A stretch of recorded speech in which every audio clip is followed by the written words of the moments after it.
স্বাধীনতা বিরোধী সকল কালাকানুন বাতিল, সাগর রুনি সহ সকল সাংবাদিক হত্যার বিচার ও সাংবাদিক সুরক্ষা আইন প্রণয়নের দাবি জানিয়েছে বাংলাদেশ ফেডারেল সাংবাদিক ইউনিয়ন বিএফইউজে এবং ঢাকা সাংবাদিক ইউনিয়ন ডিইউজে।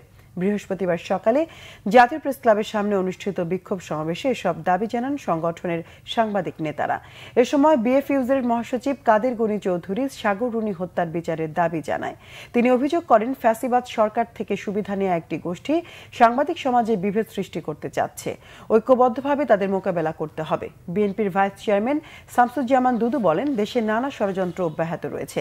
গণতান্ত্রিক সরকার আসার আগ পর্যন্ত সবাইকে ঐক্যবদ্ধ থাকতে হবে। বিক্ষোভ সমাবেশে আরো বক্তব্য রাখেন জাতীয় প্রেস ক্লাবের সভাপতি কবি হাসান হাফিজ, ঢাকা সাংবাদিক ইউনিয়নের সভাপতি শহীদুল ইসলাম ও বিএনপি নেতা হাবিবুর রহমান হাবিব সহ অন্যান্য সাংবাদিক নেতারা। সমাবেশ শেষে বিক্ষোভ মিছিল করেন তারা।